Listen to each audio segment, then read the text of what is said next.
대체 무슨 고민을 어떻게 하는 건지 의식적으로 고민하는 방법을 알려드릴게요. 자, 우선 차분하게 얘에서 얘 뺀 게 얘다 하면 이거 F'이네? 이렇게만 외워버리는 애들이 있다고요. 그러면 이게 동치 해석이냐? 아니에요. 그럼 이걸 보고 내가 뭘 할 수 있었는지를 생각해 보자고요.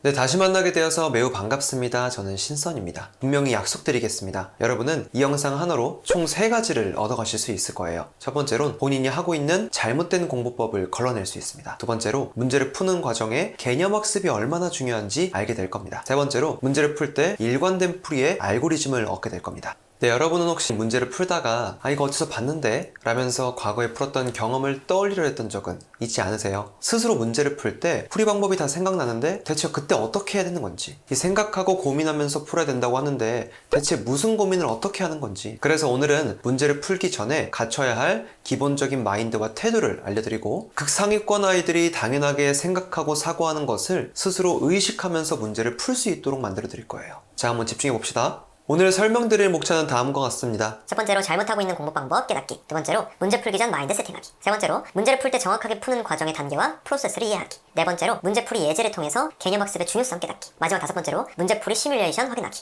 자, 긴 말할 거 없이 바로 시작하겠습니다. 우선 여러분들 당장 옆에 있는 문제집을 한번 꺼내보세요. 혹시 그 문제 사이에 있는 조그만 공간에 못 알아보는 풀이로 가득하다면 그거 잘못 풀고 있는 겁니다. 그 이유는 결국 우리의 최종 목적이 이 쉬운 문제이든 어려운 문제이든 간에 같은 프로세스 안에서 문제를 푸는 그 태도를 연습해야 되는 것인데, 그 조그만 공간에 풀면 풀이도 매우 중구난방이 될 가능성이 높고, 혹여라도 문제가 막혔을 때 내가 어디서 어떻게 막혔는지, 그 막힌 부분에서 대체 내가 어떤 고민을 했는지 알 수가 없어요. 그래서 내일부터는 당장 따로 문제풀이 노트 해보세요. 아무것도 없는 빈 노트면 충분합니다. 두 번째로, 이번엔 펴본 문제집에서 틀린 문제를 한번 다시 봐보세요. 만약에 이건 이렇게 푸는 거야 라는 식의 풀이 방법이 암기되는 느낌이라면 이것 또한 잘못됐어요. 이렇게 문제 풀이를 유형화시키듯이 암기해버리면 내가 채워야 할 개념이 무엇인지도 모르고 피드백의 과정도 정확할 수 없기 때문에 우리는 문제 속에 포함되어 있는 조건의 표현이라든지 추론 과정에서 사용했던 그런 개념이라든지 이런 것들을 암기해야 되는 거예요. 이 과정은 다음 영상인 문제를 풀고 나서 해야 되는 행동에서 자세하게 다뤄보죠. 자, 이제 가장 중요한 문제를 풀기 전에 가져야 할 마인드에 대해서 설명해 볼게요. 문제를 푸는 이유의 핵심은 내가 아는 개념과 모르는 개념을 분류하고 그 모르는 개념을 아는 것으로 남기기 위해서예요. 자, 이해 안 되신다고요? 아주 간단한 문제를 통해서 한번 예를 들어보죠. x는 2에서 미분계수가 3이다. f 프라임 2가 3이라는 거죠. 근데 이 값을 구하래요. 얘에서 얘 뺀 게 얘다 하면 이거 f 프라임이네? 이렇게만 외워버리는 애들이 있다고요. 어떻게 해야 됩니까? 요 놈이 존재해서 그 값이 3이구나 라는 걸 얘기할 수 있어야 된다는 얘기예요. 이게 바로 개념이란 얘기죠. 미분계수에 대한 정의. F2가 없네? 그래서 F2를 만들어주기 위해서 얘를 빼주고 더해주는구나 라는 걸 알아야 된다고요. 그러면 얘 어떻게 해요? 이렇게 연결해줘야 되겠죠. 그러면서 이 모양을 맞추면 되겠죠. 그럼 진짜 F'2에 대한 정의를 이용해서 써먹을 수 있겠죠. 이렇게 문제를 풀어야 된다고요. 그래야 내가 이 미분계수에 대한 개념을 알아서 이렇게 풀었는지 몰라서 못 풀었는지를 알 수 있게 된다고요. 그래서 여러분들은 이 쉬운 문제이든 어려운 문제든 간에 필요한 개념이 대체 무엇인지를 생각한다. 그리고 이 문제를 풀고 난 뒤에 내가 몰랐던 개념이나 논리를 배워가겠다라고 생각하시면 돼요. 자, 그럼 제가 만든 그 4단계 문제풀이법 바로 살펴보시죠. 자, 문제풀이 1단계는 먼저 문제의 어절 단위의 조건을 끊고 동치 해석과 PQ 해석을 한다. 먼저 문제 속에 있는 모든 조건들은 모두 다 써야 되는 의미 있는 것들이거든요. 조건들끼리 연결해서 유기적인 해석을 하기 위해서, 단순히 조건을 감상하는 그렇구나 하는 태도를 없애기 위해서 우리는 먼저 어절 단위의 조건을 끊습니다. 자, 동치 해석은 조건을 똑같은 의미를 갖는 무언가로 바꾸는 것이고요. PQ 해석은 조건과 똑같은 의미는 아니지만 마치 뭐뭐에 의해서 P이면 Q이다 같은 명제처럼 추가로 쓸 수 있는 무언가로 바꾸는 것을 말해요. 이렇게 말씀드리면 좀 이해가 안 될까봐 좀 간단한 조건들로 예를 들어볼게요. 이런 조건이 있다고 쳐봐요. 그럼 이걸 어떻게 해석할 거냐 이거죠. 대부분 F함수고 F2는 3이다 이렇게 해석해요. 아니면 F'2는 0 이래버린다는 얘기죠. 그러면 이게 동치 해석이냐? 아니에요. 왜냐면 이런 극소가 되는 것도 이 조건을 만족하잖아요. 그러니까 어떻게 돼야 돼? 이런 극대가 되려면 도함수의 부호가 양수에서 음수로 바뀐다는 말도 있어야 되는구나. 즉 F 입장에서는 어떻게? 증가했다가 감소하는 상황까지도 얘기해줘야 되는구나 라는 거죠. 이게 바로 동치 해석이에요. 사실 이것도 아니긴 하거든요. 왜냐면 미분이 가능하단 말이 있어야 돼. 아니면 이거 못 써요. 이 말이 없으면 어떻게 동치 해석을 해야 되겠어요? 이놈의 정의를 이용해서 해야 되겠죠. 그 주변에 있는 열린 구간을 만들어서 이놈 값이 다른 값보다 크거나 같아.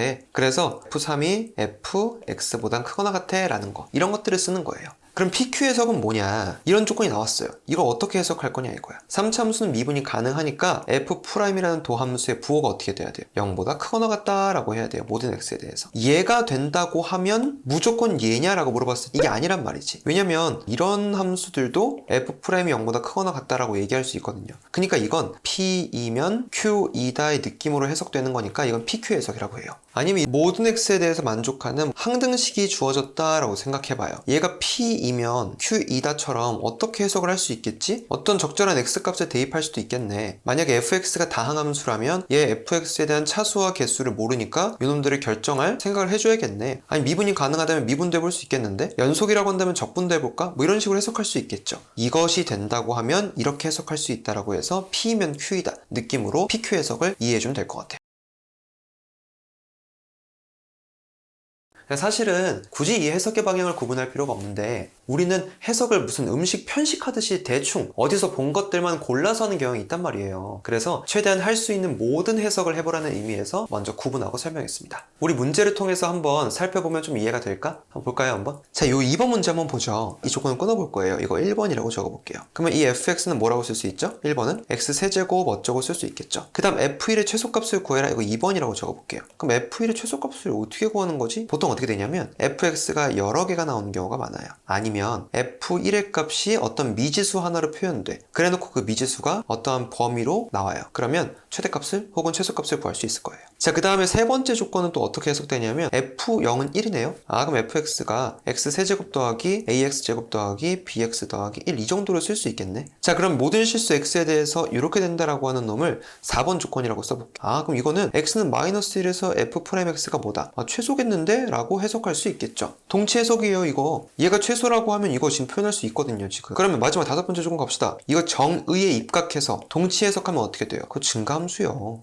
근데 이걸 좀 더 해석할 수 있을까? PQ 해석을 또 할 수 있죠. 프라임에 대한 논의, 뭐 0보다 크거나 같으면 되겠구나. 왜? fx는 지금 미분이 가능한 다항함수니까 이게 바로 PQ 해석이죠. 이게 지금 우리가 뭐 한 거예요? 스텝 1 한 거예요. 어때요? 확실히 문제를 통해서 확인하니까 조금 이해가 잘 되죠? 그러면 여기서 무조건 질문 하나 나와요. 그래서 이런 해석들을 어떻게 해야 되는 거냐? 그 방법의 방법까지 알고 싶은 거지. 이해합니다. 당연히 고민하고 생각하는 게 필수예요. 제가 멍 때리지 않고 의식적으로 고민하는 방법을 알려드릴게요. 자, 우선 차분하게 어떤 단원에서 나오는 건지 먼저 생각해 보는 거예요. 그리고 그 단원에서 배웠던 개념의 배경들을 생각해 보는 거죠. 예를 들면 역함수가 존재한다라는 말이 나왔어요. 그럼 우리는 수하에서 함수 단원이 생각나야지. 아, 역함수면 1대1 대응인데? 1대1 대응인데 함수가 끊어지지 않고 계속 연속되는 함수면 증가하고 감소하는 건데? 이렇게. 그래도 모르겠으면 이건 학습의 영역으로 배우셔야죠. 개념이 부족한 거니까. 그래서 제가 자꾸 문제 풀 때 남는 것은 개념이라고 하는 거예요. 그럼 또 이런 질문 나올 수 있어요. 선생님, 그러면 아까처럼 PQ 해석이라는 건 조건을 보고 여러 개로 해석될 수도 있다라고 얘기하셨는데 그 중에서 어떤 것을 써먹어야 되는지 내가 어떻게 아냐? 다음 단계에서 바로 해결해 드릴 건데 추가로 주어진 다른 조건들과 연결해 보면서 그 중에 써먹을 만한 것들을 선택하는 거예요. 자, 다음 단계 바로 한번 가보시죠. 문제풀이 2단계는 문제에서 구하라는 것들을 포함해서 조건이 2개, 3개 이상인 경우엔 여러 조건들끼리 갖고 있는 연결고리를 찾고 PQ 해석을 한다. 우리 이제 뭐 조건도 끊었겠다. PQ 해석이 무엇인지도 알았겠다. 바로 문제를 통해서 한번 여러 개의 조건들을 연결해서 PQ 해석을 하는 걸 보여드릴게요. 가보시죠. 근데 재밌지 않아요? 좀 어때요? 나만 재밌나? 가볼게. 그럼 1번 이렇게 적고 fx는 x세제곱 어쩌고 쓸 수 있겠죠. 그 다음에 끊어볼게요. 아, gx라는 게 있는데 연속이네? 뭔가 할 게 없죠. 자, 이따 좀 얘기 더 해볼게요. 3번 항등식인데 어떻게 해석하지? 그 해석의 방향이 너무 많아서 좀 고민될 수 있겠죠. 잠깐 냅둬 봐봐. 네 번째 조건 뭐야? g0은 1이다. 여기까지만 한번 끊어볼게요. 밑에 잠깐 좀 이따 읽을게. 이 각각의 조건을 가지고 동치 해석이나 PQ 해석하기가 약간 애매하지. 이럴 때 뭐 하자고? 조건을 연결해보자는 얘기예요. 우리가 만약에 3번하고 하면 4번을 연결시켜볼까? G형은 1이니까 X는 뭘 대입하고 싶어? 0을 대입하고 싶잖아. 그러면 F0, G형은 1이니까 1. 근데 그건 0이잖아. 아, 따라서 F형은 0으로 알았구나. 그 다음에요. 2번하고 3번도 한번 연결해볼까요? GX가 연속이라는 걸 쓰고 싶어요. 그럼 GX가 주인공이고 싶잖아. 그러니까 저 항등식 어떻게 바꾸면 좋겠어요? GX는 하고 fx로 나누면 좋겠죠. 이해해요? 지금 근거 이해돼요? fx가 0이 안 되는 순간이라고 해야죠. fx가 0 되는 순간이 있어 없어? 있단 말이야. 이미 찾았잖아. x는 얼마라고? 0이라고 찾았잖아요. 그럼 여기는 어떻게 돼야 돼? x가 0 같은 놈이죠. 그럼 얘는 x가 0 같은 놈이 아니겠죠. 그러면 gx가 어떤 거 아까 위에서 연속이란 조건 x는 0에서 연속이 되게끔 해야겠구나. 그러려면 어떻게 돼야 되지? 이 다음 과정은 추론이에요. 추론. 이따 세 번째에서 얘기할. 어때요? 이제 진짜 감이 조금 오시죠? 그러면 또 질문이 또 나와. 그럼 어떻게 조건끼리 연결고리를 찾아야 될까요? 이게 시작은 간단해요. 우선은 나만 신났나? 아무튼간 의식적으로 끄는 조건들을 다 연결해 보는 거예요. 이걸 좀 먼저 알려드려야겠다. 크게 두 가지 경우가 있는데요. 첫 번째로 다른 조건들과 연결지어서 통합 해석이 되는 광범위한 조건들이 있어요. 예를 들면 아까처럼 함수값 정보, 자연수 정수 조건, 연속 미분 가능 이런 등의 정보가 주어지면 그 조건은 다른 조건들과 연결되어서 해석될 거라고 생각하면 돼요. 두 번째로 여러 가지 해석을 할 수 있는 조건들이 있어요. 그러니까 항등식 같은 거 다른 조건들과 연결해서 이거 쓰면 좋겠다 라고 선택하시면 돼요. 자, 그럼 다음 3단계로 넘어갑시다. 문제풀이 1, 2단계에서 해석한 결과를 바탕으로 그 다음 단계로 넘어갈 추론을 한다. 그러면 또 추론이란 건 뭐냐? 그 다음 단계가 뭐지? 어떤 근거를 갖고 다른 새로운 결과를 만들어내는 것을 말해요. 여기서 핵심은 이 풀이 과정의 다음 단계로 넘어가기 위해선 필연적으로 사용할 수밖에 없는 논리하고 개념이 있거든요. 그것들을 생각하면서 추론을 해야 되고요. 초보 단계에서는 의식적으로 추론한 결과에 대한 이유와 근거를 얘기하고 써보면서 문제와 대화하듯이 풀 거예요. 그리고 이때 해야 되는 추론은 정말 배운 것들을 몽땅 다 이용해가지고 어떤 새로운 결과를 만들어낼 수 있을까 이걸 고민하시면 된다고요. 자, 이 문제 잠깐만 볼까요? 이 스텝 2의 여러 개의 조건들을 연결지어서 해석하는 건 그닥 없었거든요. 이 해석한 결과들을 바탕으로 한번 추론이란 게 뭔지 한번 보여드릴게요. 프라임이 최소가 된다라고 해석한 이 결과를 바탕으로 최고치 한계수가 3인 이런 2차 함수니까 얘가 지금 마이너스 1에서 최소가 된다는 건 축이 돼야 되잖아 라고 추론할 수 있겠죠. 3, x 플러스 1의 제곱을 할 수 있잖아. 그러면 2a가 뭐가 돼? 6이 된단 말이죠. 그럼 a는 얼마? 3. 이해됐지? 반말해버렸네. 그럼 b만 찾으면 되겠다 이런 거죠. f'이 0보다 크거나 같다라는 걸 이용해서 추론할 수도 있어요. 모든 x에 대해서 이렇게 되려면 판별식 d가 0보다 작거나 같아야 되잖아 라고 추론할 수 있는 거지. 근데 그 근거와 이유를 말해보자고 우리. 이렇게 그냥 단순 암기하지 말고 f'이 2차 함수니까 이렇게 되잖아. 근데 0보다 크거나 같으려면 이 f'이라는 함수가 마치 x축보다 어떻게 돼야 돼? 접하거나 위에 있으면 되잖아 라는 거지. 근데 이 접하는 건 판별식 d가 0인 거고 이 0보다 작은 거니까 이렇게 되는 거야 라는. 이 추론의 결과의 근거와 이유를 얘기하는 거 이해됐어요? 의식적으로 문제와 대화하면서 써보고 말해야 된다고요. 나중 돼선 이걸 할 필요 없지. 왜냐면 이게 너무나 자연스럽게 되는 거니까. 그럼 판별식 d가 0보다 작거나 같은 거니까 요 놈의 4분의 d를 써주면 되겠네. 그럼 어떻게 돼? a제곱 빼기 3b가 0보다 작거나 같다. a는 3이었으니까 b는 어떻게 된다? 3보다 크거나 같다 라고 하는 범위가 나올 거야. 그럼 f1의 최소값도 구할 수 있을 겁니다. 해보면. 하나 추가로 보너스 알려드릴게.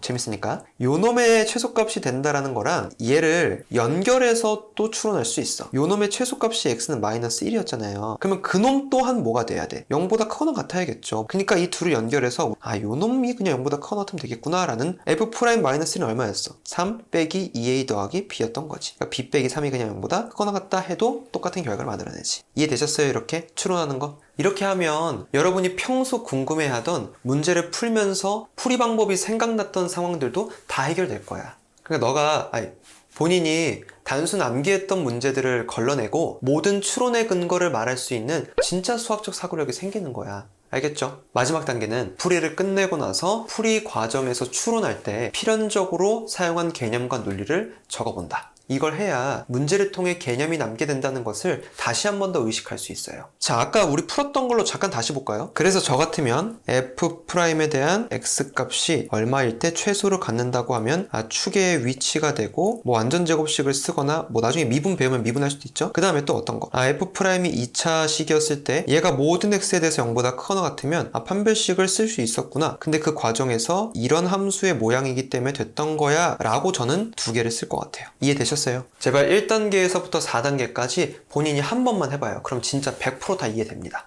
그럼 분명히 이쯤에서 질문 하나 또 나오겠지. 쌤은 다 아니까 풀어내셨지만 우리 같은 사람이 문제를 풀다가 그럼 막히면 어떻게 해야 돼요? 이런 질문을 할 수 있겠죠. 제가 두 가지 단계로 얘기해 드릴게요. 해석하는 단계부터 뭔가 막힌다면요, 고민하지 말고 그 단원의 개념을 공부하거나 해설지를 참고해서 이게 무엇이었는지 알아내고 공부하세요. 어쩔 수 없어요. 반면에 추론 과정에서 막혔다면 그 막힌 부분을 우선 동그라미 쳐놓고 이 3등급 이하 학생들이 이걸 볼 거니까 그 친구들은 한 3분에서 5분 정도 고민해 봅니다. 이때 고민 시간을 다 썼는데도 못 푼 문제가 있잖아요. 제발 미련 없이 두고 다음 문제로 넘어가세요. 근데 이렇게 하면 아마 조금 더 풀고 싶은 문제가 있을 거거든요. 좀만 하면 풀릴 것 같은데 하는 그런 문제들 있잖아. 그 문제들은 채점하기 전에 한 번 더 그렇게 모아두고 추가로 한 3분 정도 더 주고 한번 풀어봐봐. 그렇게도 안 풀리면 그냥 채점했을 때 틀렸다라고 하고 그 몰랐던 부분을 공부하면 돼요. 이 막혔을 때 정말 중요한 게 막힌 부분을 동그라미 쳐놓고 표시하는 거거든요. 결국 문제를 못 풀었을 때 그 막힌 부분만 공부하기 위해서. 이제 실전 문제를 풀면서 한번 개념학습의 중요성을 느껴봅시다. 이거는 뭐 다른 거 얘기할 필요 없이 바로 예제를 통해서 볼게요. 함수 fx에서 이렇게 되면 이렇게 된다. 이건 x는 1에서 무슨 의미죠? 미분계수 정의식이지. 걔가 지금 존재한다는 건 무슨 의미냐면 x는 1에서 미분이 가능하다는 얘기야. 이건 뭔데? x는 1에서 연속이란 얘기지. 그래서 미분 가능하면 연속이니라고 물어본 거니까 기억은 맞다야. 제가 지금 개념적으로 해석한 거 느껴져요? 자, 니은 봅시다. 얘 마찬가지네. x는 1에서 미분이 가능하고 그 값이 얼마다? 0이다 라고 하는 거지. 그럴 때 얘가 되냐라고 물어본 거야. 근데 이거를 또 이러면 안 된다고. 얘에서 얘 빼니까 얘네 오케이 이러면 안 된다고. 얘 어떻게 해줘야 돼? 이 미분계수 정의식을 써먹기 위해서 뭘 해줘야 돼? f1을 더해주고 빼준다는 얘기. 그래서 모양 하나 만들어주고 시작할게. 그럼 이 두 개의 극한값이 존재한단 말이지. 왜요? x는 1에서 미분이 가능하니까 극한값이 존재하니까 이 리미트가 분배가 돼서 극한이 계산된단 말입니다. 그래서 이게 이 f'1에다가 2분의 1만큼 나눠줘서 f'1은 0이다 이렇게 풀 수 있는 거예요. 니은도 맞네요. 이번엔 디귿에서 x는 1에서 어떻게 돼? 미분이 불가능한 첨점의 형태지. 근데 그 첨점의 형태에서 이렇게 되니? 대충 문제 푼 애들은 어떻게 해? 이거 f'1인데? 미분 불가능한데? 틀려. 이런다고. 그럼 이걸 개념적으로 또 내가 해석하려면 어떻게 돼야 돼? 그렇지. 방금 위에 있는 식을 다시 한번 써보면 되겠죠. 근데 미분 불가능이잖아, x는 1에서. 그럼 이 두 개의 극한값이 존재해요, 안 해요? 존재하지 않는단 말이야. 그럼 얘가 지금 존재하지 않는다고. 그럼 이 리미트도 분배될 수 있어, 없어? 없다고. 계산이 안 된단 말이야. 그럼 우리가 극한을 어떻게 풀어? 또다시 개념적으로 우극한과 자극한 쓰잖아. 그럼 얘는 어떻게 돼요? x는 1에서 우미분계수지. 좀 더 정확히 말하면 평균 변화율의 우극한. 얘는 좌미분계수지. h가 0보다 큰 쪽 가면 마이너스 h는 0보다 작은 쪽 갈 테니까. 얘는 반대겠네? 좌미분계수 더하기 우미분계수 이러겠네. 근데 두 놈이 똑같잖아요 지금. 그러니까 얘는 극한이 존재한다 안 존재한다? 존재한다. 근데 뭐로 존재한다? 우미분계수하고 좌미분계수를 더하는 것으로 존재한다. 얘는 1이고 얘는 마이너스 1이잖아. 1 더하기 마이너스 1을 해주면 0이구나 이렇게 나온다고. 디귿도 맞는 거예요. 이해됐어요? 지금 개념적으로 해석하는 거? 한 문제만 더 가봅시다. 재밌다 그치? 나만 재밌나요? 자, fx하고 gx가 1차 함수의 그래프 다음과 같고 끊고 요놈이래요. 그럼 이놈에 대한 조건 해석을 그림으로 보면서 한번 해석해 봅시다. 함수값이 있네? 만나네? 직선이네? 오케이 좋아. 그럼 조건 봅시다 진짜. fx하고 gx를 곱한 함수가 어떻게 된다? x는 p하고 q에서 극수로 갔는데. 이걸 대충 해석하면 애들이 어떻게 한다고요? 미분한 다음에 x는 p 넣고 얘 0이네 이래 버린다고. 여기에서 x는 p를 넣는 거야. 그럼 0 되는 거 확인하는 거지. 그러니까 0무세야. 미분 계수 0 안 된다고. 얘는 아무튼간 미분이 가능할 테니까 그놈의 도함수가 어떻게 돼야 된다고. 그렇지, 음수에서 양수로 바뀌어야 된다고. 제가 이거 hx라고 한번 써볼게요. 그러니까 h를 미분한 결과가 어떻게 된다고. 이렇게 돼야 된다고. 그래 h 입장에서 얘가 감소하다 증가해서 극소가 될 거 아니야 라고 하는 거지. p를 기준 왼쪽에서는 도함수의 부호가 음수, 오른쪽에서는 도함수의 부호가 양수다라는 걸 보여줘야 이걸 해석할 수 있는 거라고. 그러니까 1번부터 5번까지 이런 어떤 부동가 나올 수밖에 없다고요. 지금 하나만 보여드릴게. x는 a를 집어넣어봐. 그럼 얘가 어떻게 돼요? 비교해보면 되지. f'a는 지금 양수잖아. ga는 여기 밑에 있으니까 음수잖아. fa는 0이잖아. 그럼 곱하면 얼마예요? 0이지. 미안. 음수지. 그래서 여기가 음수가 되는 거구나. 그럼 p 왼쪽이 음수랬는데 이거 a가 돼도 괜찮겠는데? 그럼 2번 1번도 가능한데? 이렇게 푸는 거죠. 이게 바로 개념적으로 해석하고 결국 이 문제를 풀 때 그 개념이 남아야 된다는 얘기지. 이렇게 예제들로 풀어주니까 조금은 이해가 될 것 같긴 한데 어때요? 괜찮아? 결국 문제풀이를 하면서 남는 건 개념이다. 이것만 생각해야 돼요. 만약에 대충 단순 텍스트로만 개념을 암기하고 있었다면 제발 오늘부터 좀 더 자세하게 그 개념의 배경까지 좀 공부하려고 노력합시다. 자, 그럼 본격적으로 문제를 같이 풀면서 이 4단계 문제풀이법을 한번 체화시켜 봅시다. 1번 문제부터 한번 살펴봅시다. 스텝 1부터 해볼게요. 끊고. 자, 1번은 이놈 가지고는 뭔가 동치 해석이나 PQ 해석을 하기가 쉽지가 않지. 뭔가 다른 것들과 연결하고 싶은데 이런 느낌이 드는 게 당연한 거야. 두 번째, 그다음 하필이면 또 이렇게 괄호를 쳐줬네. 그럼 각각을 지금 더하라는 얘기잖아요. 그쵸? 그러면 어떻게 돼? 어떤 의미로 이걸 해석한 거야? 같은 의미지. 이거 동치 해석이지. 그럼 여기까지 해석은 누구나 다 한단 말이지. 이 다음은 어떻게 하냐고. 이 다음부터 PQ 해석. 이것이면 이것이다. 뭐에 의해서? 등차, 중항이 있네. 등차, 중항에 의해서 어떻게 돼? 얘가 같아지는 놈이 있네. 얼마로? A4 곱하기 7. 여기는 A 8 곱하기 7 이럴 수 있겠네. 1하고 7의 가운데, 5하고 11의 가운데. 그럼 얘는 7에다가 A4 더하기 A8이다 이런 결과값을 만들어낼 수 있는데? 오호, 좋아. 그럼 여기서 그 다음 해석하는 건 할 수도 있는데 잘 모르겠으면 넘어가도 돼. 그럼 이제 스텝 2는 뭐였어? 여러 개인 경우 서로 연결지어서 PQ 해석하는 거였지. 그럼 아까 1번 아직 쓰지도 않았잖아. 얘랑 굳이 쓸 필요는 없으니까 내가 이렇게 해석한 결과와 이렇게 하면 연결지어서 그럼 이 둘을 연결해서 어떻게 해석할 수 있을까? 바로 보이네. 연결하니까. 뭘 쓰고 싶어? 그치? 등차, 중, 항을 쓰고 싶은 거지. 왜요? A4하고 A8 사이가 뭐니까? A6이니까. 아, 끝났네. 요 놈은 어떻게 표현되냐면 7에다가 2A6으로 표현되겠구나. 그러면 A6은 5니까 얼마예요? 그러면 5, 2, 10, 70이 정답이구나. 할 수 있겠죠. 이 문제는 스텝 3까지 가지도 않은 추론이 뭔가 필요가 없었던 거네. 이 문제를 풀면서 풀이에 쓰인 개념과 논리는 무엇일까?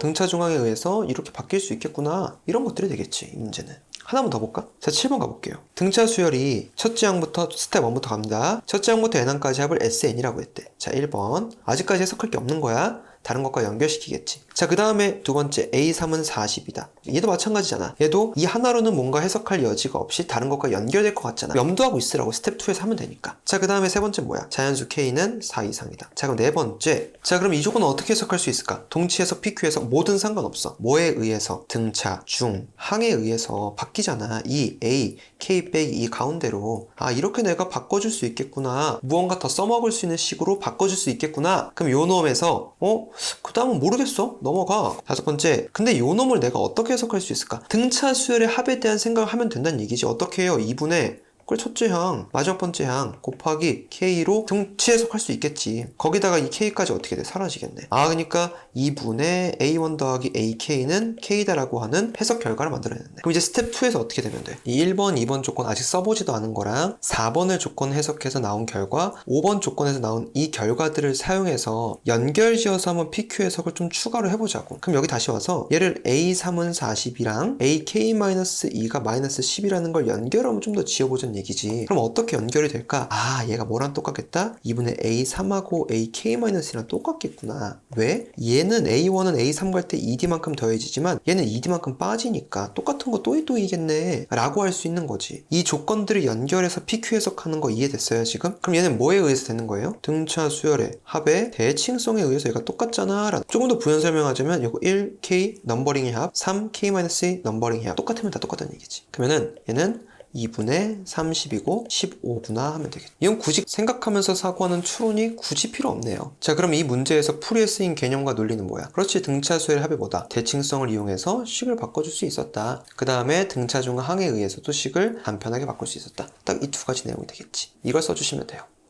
좀 넘어가 봅시다. 자, 8번 하나 더 볼게요. 자, 함수 요놈에 대해서 라고 했으니까 이거 끊고 1번. 그럼 요놈 그냥 넘기지 말고 얘를 해석해보자고. 지금 그림으로 표현할 수 있잖아. x는 마이너스 2구나 축이구나 할 수 있겠지? 괜찮죠? 여기까지? 자, 두 번째. 요놈 gx. 야, 얘는 뭐냐 이거지. 아, 정적분으로 정의된 함수네. 바로 수투의 개념이 떠올라야 된다는 얘기야. 그럼 이걸 보고 내가 뭘 할 수 있었는지를 생각해 보자고요. 그렇지, 미분해가지고 내가 이런 정보를 찾을 수 있었어. 또 어떤 거요? 함수값 x는 0을 넣었을 때 0이 된다는 걸 찾을 수 있었어. 얘는 미분하면 당연한 거고. 그럼 얘는 왜 그런 건데? 아래 끝과 위 끝값이 똑같으면 0 되잖아. 자, 세 번째 조건 가볼게요. 얘가 증가하는 거 어떻게 해석할까? 그렇지, 우리는 개념적으로 할 수 있단 말이죠. 얘는 PQ 해석, G'X가 0보다 크거나 같구나. 어디에서? 0부터 1에서. 자, 그럼 스텝 2에서 제가 뭐라고 했어요? 조건이 여러 개인 경우 서로 연결지어서 해석하자고 했죠. 근데 이미 우리는 각각의 조건을 해석을 했잖아. 연결을 지어서 뭔가 해석할 건 있는 건 아니에요. 그럼 스텝 2 잠깐 넘어가고 스텝 3로 가봅시다. 해석한 결과를 바탕으로 뭐한다? 추론한다. G'X가 fx랑 똑같다고 했는데, 아, 그럼 이 두 개를 연결하면 어떻게 돼요? fx가 0보다 크거나 같은 거구나. 0부터 어디까지? 1에서 말이야. 그럼 fx는 어디에 썼어? 요 놈을 요렇게 연결해서 다시 한번 추론해봐요. 그러면 저놈의 그림을 그대로 이용해서 0은 여기 있고 1은 여기 있는 거야. 그럼 여기서부터 여기까지의 그림만 봤을 때 어떻게 돼야 돼? 이게 x축이어서 f의 1이 제일 최소니까 얘마저도 0보다 크거나 같으면 되겠군. 이렇게 해석하면 되겠지. a 빼기 5는 0보다 크거나 같다. a는 5보다 크거나 같다의 결과값이 나오는 거지. 그러면 a의 최소값은 5다 이렇게 풀 수 있는 거야. 그럼 마지막 스텝 4에서는 여기서 쓰였던 개념과 논리는 뭐야? 이 2번 조건을 해석하는 과정에서 이게 필요했었던 거네. 그쵸? 몰랐으면 이거 적으면 되는 거고, gx가 증가할 때 이렇게 된다라는 것도 이 문제에서 필요했었던 개념과 논리가 되겠죠. 그리고 여기서 최소값이 0보다 크기만 하면 되겠구나 라고 해석한 거, fx가 0보다 크거나 같아, 그러면 이건 f1의 값이 0보다 크거나 같아 라고 해석할 수 있어. 얘가 지금 최소거든, 이렇게 적으시면 되겠지. 이 쉬운 문제를 풀 때에도 조건을 정확하게 해석할 줄 안다면 분명 어려운 문항에서도 문제를 못 풀더라도 해석할 수 있는 부분들이 있을 거고 자연스럽게 막힌 부분을 찾을 수 있을 거예요. 그렇게만 만들어 놓으신다면 제가 다음 영상에서 그 찾아낸 막힌 부분을 어떻게 해결하고 내 것으로 만드는지 진짜 졸라 자세하게 알려드릴게요. 결국 오늘의 핵심은 이거였어요. 문제를 풀기 전에 마인드 세팅해주고 난 이 문제를 풀면서 개념을 남기겠다. 그리고 최대한 쉬운 문제에서부터 어려운 문제까지 제가 말씀드린 원칙대로 4단계 문제풀이법을 사용할 거고, 막혔을 때는 내가 어떻게 막혔는지 상황 2가지 알려줬죠? 해석할 때부터 막혔는지, 추론할 때 막혔는지. 해석할 때부터 막힌 거면 그냥 다시 풀어볼 필요도 없고 해설지나 아니면 개념을 공부해야 되고, 추론하는 과정에서 막혔다면 좀 고민하는 시간을 준다는 거. 다 생각나시는 거죠? 그 다음 문제풀이 시뮬레이션까지 다 보여드렸습니다. 지금 제 얘기 이해했다면 우선 먼저 당장 문제집 꺼낸 다음에 한 5문제 정도만 한번 제가 알려드린 방법대로 풀어보세요. 여러분들은 제가 만들어낸 틀이 없을 테니까 이 빈 노트 가지고 거기다가 스텝 1, 2, 3, 4 적어가지고 한번 의식적으로 풀어보라는 얘기야. 전 사실 어렸을 때부터 집중력 부족 장애를 심하게 앓고 있었어요. ADHD라고 하죠. 그래서 저는 문제를 풀다가도 딴 생각이 되게 많이 들고, 그 딴 생각을 잡아보겠다고 잔잔한 클래식을 들으면서 문제를 풀면 또 그 클래식을 흥얼거리고 있고, 심지어 삼수할 때에는 옆에 있던